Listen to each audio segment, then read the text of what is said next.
this is like hard glued to that surface. I guess it has melted. I don't think this is normally glued on, but I've got to peel it all away.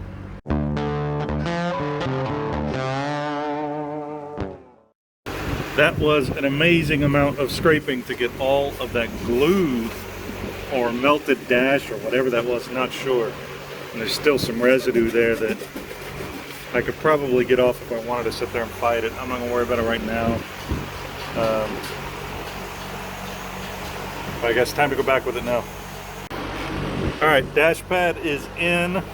Still have to do all this up here and then the trim, but I want to get the cluster in. Before I get the cluster in, I want to get the turn signal switch in. So what I did to snake the wires easier, I cut the end of that, you know, just pulled this out far enough to cut it, which, by the way, let me show you. That right there is what I'm talking about, where it melted. See, it should be in that socket the way that one is, and this one kind of springs, but just not very well. Doesn't return very well, whereas that one is just completely melted. Again, normal behavior would be, you know, nice and springy like this on each of these, and I don't have that. So definitely had to be replaced. Definitely was a fire hazard. Somewhere on here I saw, oh, Ford right there, or Gates, which is Ford, right? Or does that say Formoco? Let's see. Well, yeah, there's your Ford part number. So it is Ford. So that was an OE turn signal. Anyways, what I did was I came down here, cut it up here, pulled out all the wires out of that sleeve except the one. So I have the one black wire still in there, or one blue wire still in there, and I'm going to use that to pull all these wires through. All right, got this harness hooked up, just taped. There we go, focus, come on. Taped to right here, and I'm going to pull. So you can see that this should just pull right through. Hang on. All right, change plans. As you would expected, you probably called it. As soon as I started pulling, it just pulled that right out of the electrical tape, because the bundle of these wires, the way I made them, was too fat to all go through that hole at once. But then I realized that you can take the two screws out up there and right there, and this collar falls down. It fell, unfortunately, didn't want it to, but it did. And so now this is where those cables pass through. So I'm going to route them all through there one by one. That should cover it. While I was there, I went ahead and undid these. So these bolts are actually kind of like little squared off hooks. I don't know if you could see them. Nope, it's not going to focus. There you go, squared off hooks. They're like square-headed bolts, but they make for a hook that you're just pulling against a notch to tighten this up. So this comes out, and that allows you to gain access to this bearing so you can grease it up. So I went ahead and did that. So I got that nice and greased up, and now I'm going to run the cord, the cables, run all the wire through the column. All right, that was really, really simple. I just fed every single wire one by one. They all poked through the bottom, really nice and easy. So now I just have to transfer those wires to this pigtail, and then I can plug it back in. We're good down there. And then up here, I've just got to secure all this and move on. Swapped out all the wires. Highly recommend getting you a set of these to be able to pull out the end of the wires in a pigtail. So already tucked it back up underneath there. Everything up here is done. Ready to put the cluster in. Next, I want to clean all this up and then get the new cluster bezel bolted on. That is ridiculous. This is a Scott Drake lens and a Scott Drake bezel, and if you look right here, you can't even get it aligned. What it is this down here is too big. That's what it looks like right now anyway.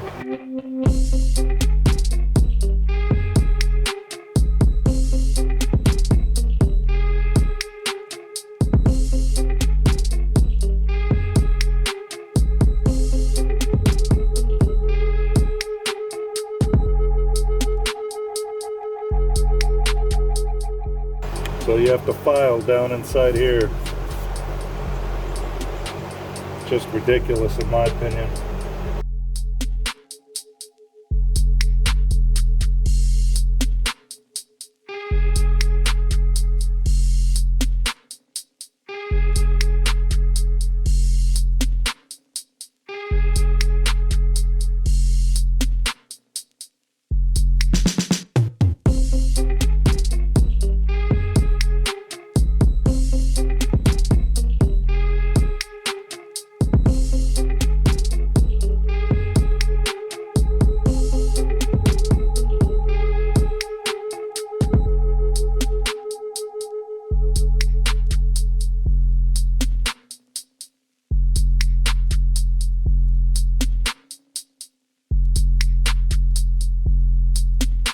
All right, I haven't checked in a while, but finally got the drive shaft done. That was an amazing pain. I don't know how many U-joints I've done in my life, but for whatever reason, those were just fighting me the whole way. Anyways, got those done, got it installed.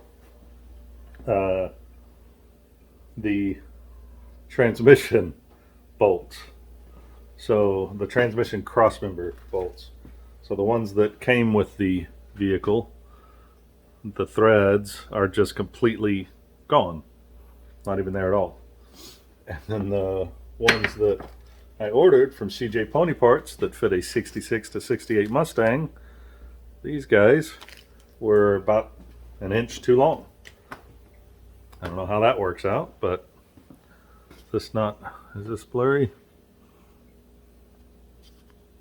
There we go. So that fought me. Then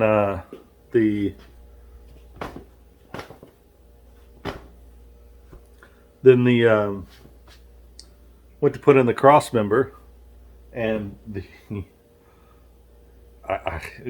previous owner used a bolt for the lower control arm on the passenger side that is way too long, so the cross member won't go in. So I'm just going to cut the back of that bolt out since the whole front suspension is in.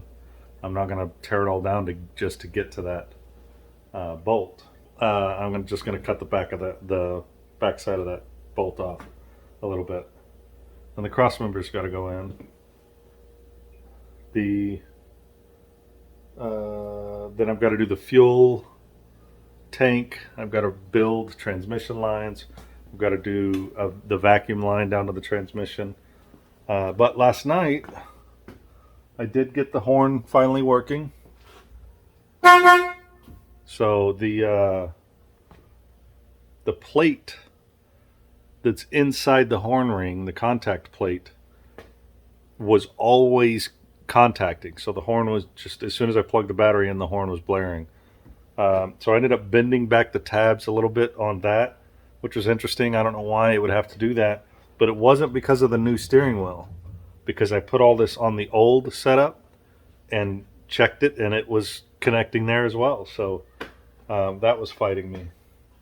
Dash pad, y'all saw what I had to do with the dash pad, but this is finally in.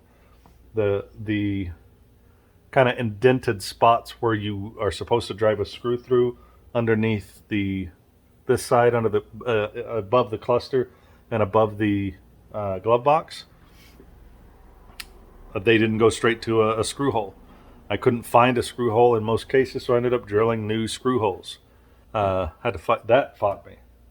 Then the lens on the instrument cluster, it's a Scott Drake cluster bezel and a Scott Drake lens, and they don't go together.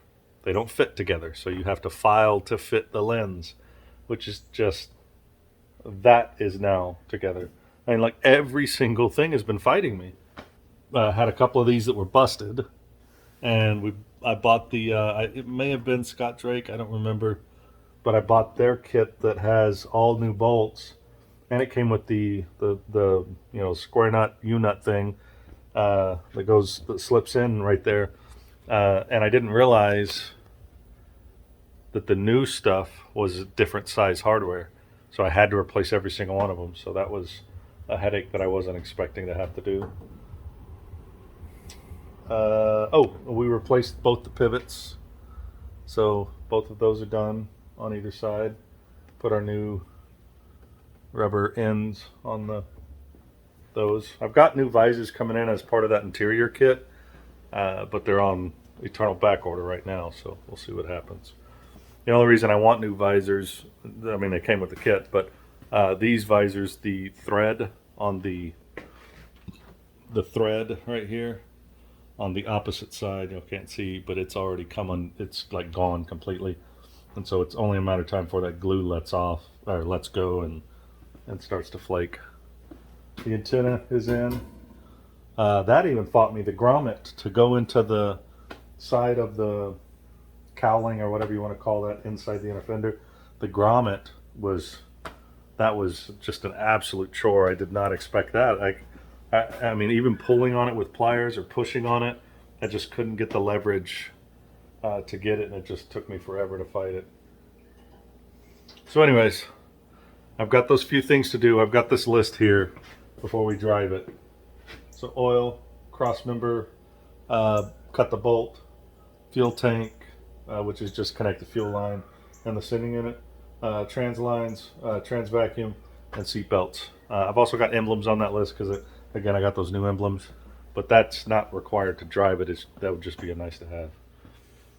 The other thing that I noticed is the cars in park, and this is how much play I get out of that rear end. To me, that is not correct. But I mean, comment below if you disagree. But that seems like I've got an excessive amount of wear in that rear end, so I'll just have to deal with that when I have to deal with it. Anyways, so I'm gonna jump on the rest of that list. I'll bring you all along as best I can, and then I'll check in here in a minute. Okay.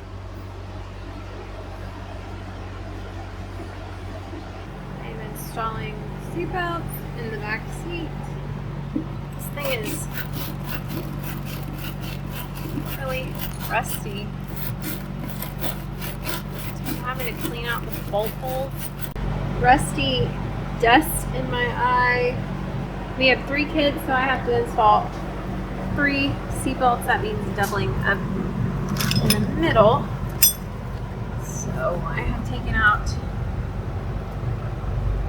this hardware and started to install clip in here, like so, and the buckle on this side. Hopefully this works because I've had to put 2 in 1. There is a I think it's a lock washer behind that. So here is the middle clip, and I'm about to put in the second buckle and third buckle because the clip is going to come out of that side.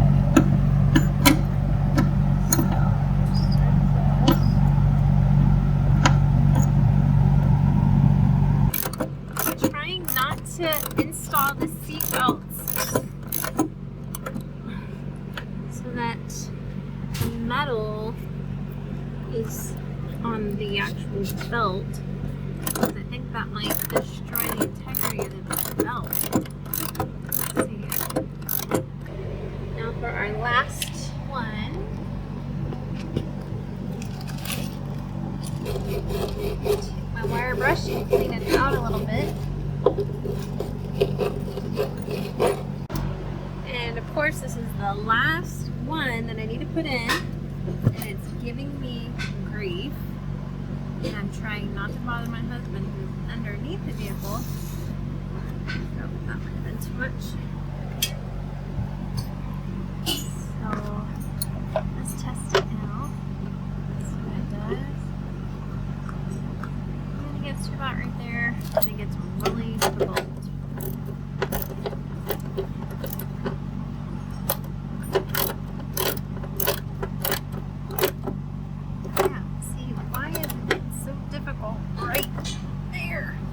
Okay, I'm back.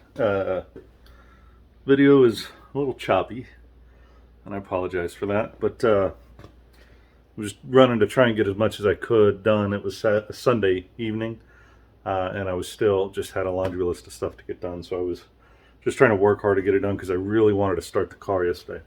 That didn't happen. So now we're on a Monday evening. It's after work. But the only thing I lack to actually put fluids in it and try and start it is two things. One is the one thing I've been talking about, which is the transmission lines, the cooler lines. I've got the new lines. I use that material. It's a PVF coated steel line. So bent the lines. Those are in, but I have to install them at the transmission. So I'm going to do that. But I want to get the glove box in. Brand new glove box liner that I want to get in. And I'm going to go ahead and pull the heater box to do that. And I just put that in, so I hate to pull it back out. But I don't want to fold the thing up. I know it's you know, from what I read, you know, these fold lines are meant for you to sandwich it and then shove it in the hole. I started to do that, and it already started stressing the cardboard. And it's like, I don't want it to be all floppy, and I'd like it to stay nice and rigid and crisp, so I can go in through the bottom side if I take the heater box out. So I would do that later because it's not part of running the vehicle. But if I take the heater box out, then I've got to drain the coolant. So it's like right now it's the right time to pull the heater box because there hasn't been any coolant in it. I can't make a mess with it. It should go in and out fairly quickly. So I'm going to do that first, get the glove box in, and then attach the transmission lines. And then we're going to put some fuel in it, some oil in it, and see if it'll fire up. So one more time with the heater box. All right, so made pretty quick work of this. You've got just the 4 bolts for the fan, and then undo the heater core hoses. And again, I have that extended heater core hose, so my connections are out here rather than behind the dash. So remove those, and then with the glove box out, makes it really easy to get to this 3/8 bolt. That's what holds it on from the inside for this guy right here. So remove that guy, then it just drops right out. And as you can see through here, I have a ton of access to put that glove box. So let's go grab it. All right, let's give this a shot. Like I said, I was guessing at this being better and easier to do this way. Don't know if it actually is. We'll find out right now.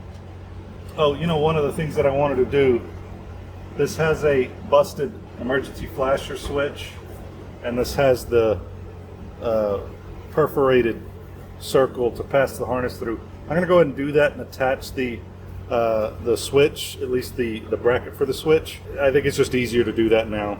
All right, installed the hazard switch or emergency flasher switch. Again, the back of this is busted off. I need a new one. These are triple throw or triple pole single throw switches, which aren't impossible to find, but are pretty tough to find. And right now, the Mustang outfitters, they're all $40+ for just the switch, or $80 if you want the whole harness. So I'm just looking for, since this isn't, number one, it's not viewed. Number two, it's just such a simple switch design.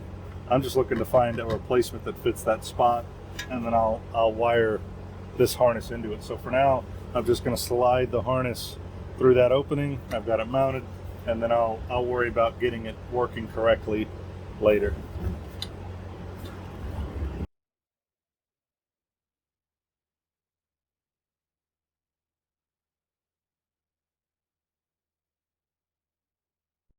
All right, there we go. That's it. That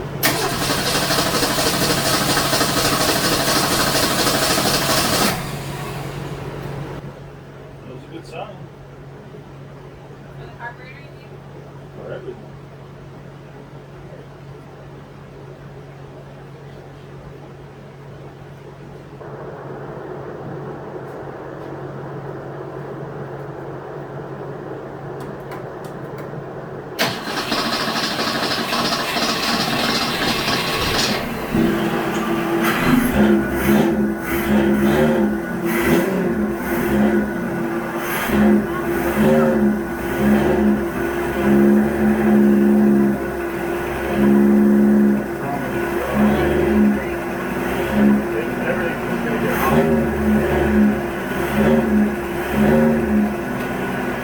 right, that's where I'm going to end this video. I did get it running. It actually fired right up, you know, put a little fuel in the bowl, cranked it enough for that to start, and then it sucked the fuel right out of the tank without any issues.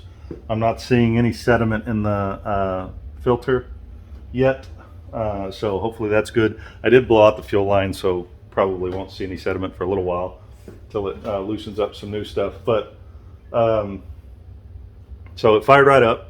That was good. No leaks, no transmission leak, no oil leak, no fuel leak. There's a radiator leak though, coolant leak. So there's actually a pretty good size hole. I mean, there's no way you're gonna be able to see it, but pretty good size hole, about a third of the way up, not even enough to fill the block. So it got hot pretty quick, so I couldn't let it run for very long. Had to go ahead and kill it. But I'm gonna see if I can either get this one patched, or looks like aluminum radiators are as cheap as just over 200 bucks for these things. So I'm gonna go look at that, and might get that coming. Hopefully we see that in the next video, because this is gonna stop us from driving it until we can get that fixed.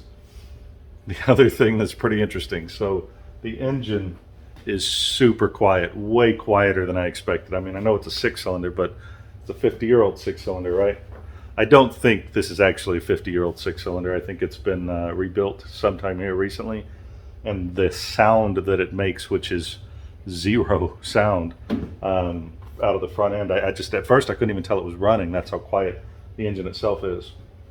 So of course we get, you know, a little bit of noise from the fan, and then a little bit of sucking noise from the carburetor as I'm, you know, giving it a little gas.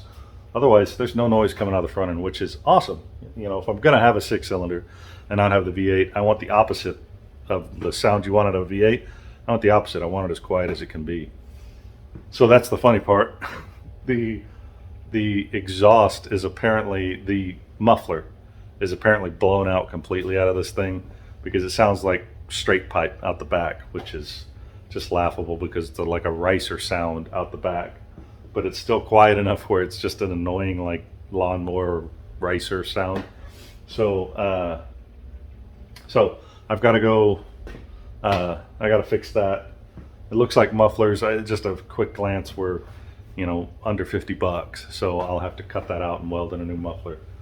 So I got to get those parts coming. So she's going to have to sit until then, but yeah, I'm super excited. So we've got some other things that we can fiddle with and do while we're waiting for parts if we have to. And we'll go from there. Hopefully I can get this radiator patch local. I don't have to spend any money on the 6-cylinder setup, but we'll see. But like I said, we're gonna end it there. It was a long weekend, a lot of heartache, just absolute heartache. Literally everything I touched gave me grief. From the horn not working. What I ended up doing with the horn, by the way, so the horn was doing it was solid honking whenever I put the horn ring on, and I was scratching my head, because everything was either new or in good condition as you looked at it, but I still couldn't figure it out. Eventually I grabbed the old horn or the old steering wheel and put it all back together with the old steering wheel with the new horn ring retainer, just so it would all hold, and then I ohmed it out, and turns out it was actually making contact there as well. So I searched and searched and searched, figured maybe I'm missing a part or something else is damaged, couldn't, but it's such a simple system, right? I mean, there's not much to it at all. It's got 3 contacts, and the top contact is that little tab that sticks out from the steering wheel. That one should be contacting all the time, and the bottom 2 contacts should only touch when you rock the horn ring one way or another.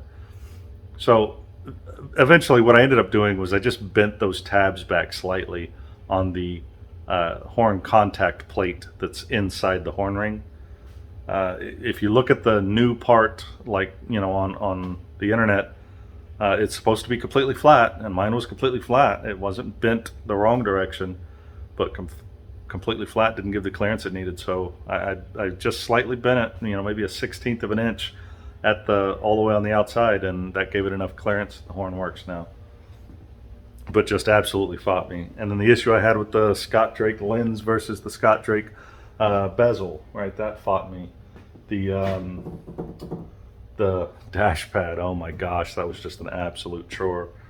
The fuel tank, the sending unit, for some reason wasn't in like the locking ring. I had to clock it a little bit more. It didn't seat well enough for some reason, and so that was an issue. Had to fix that. The let's see what else. Transmission lines were a pain. Ended up getting unions. I didn't want to get unions, but you know, way down there, you're probably not gonna be able to see them, but way down there, I've got a couple of unions in there. And that's the way it was when I got it, because the fittings that go into the transmission are way too high up to really get a good wrench in there or do anything with. So that's why the last guy did it. I'm doing the same thing. Hopefully it doesn't leak real bad, but I had to do that. Glove box, I had to pull the heater box back out. It's just like every single thing I touched.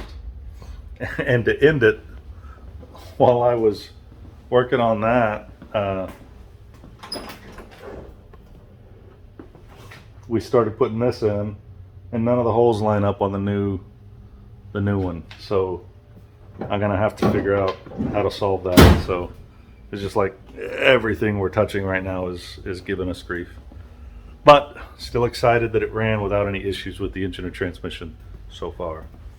So we'll get the new parts in, fix these other issues, and get some video of it going down the road. So yeah, thanks for watching. See you next time.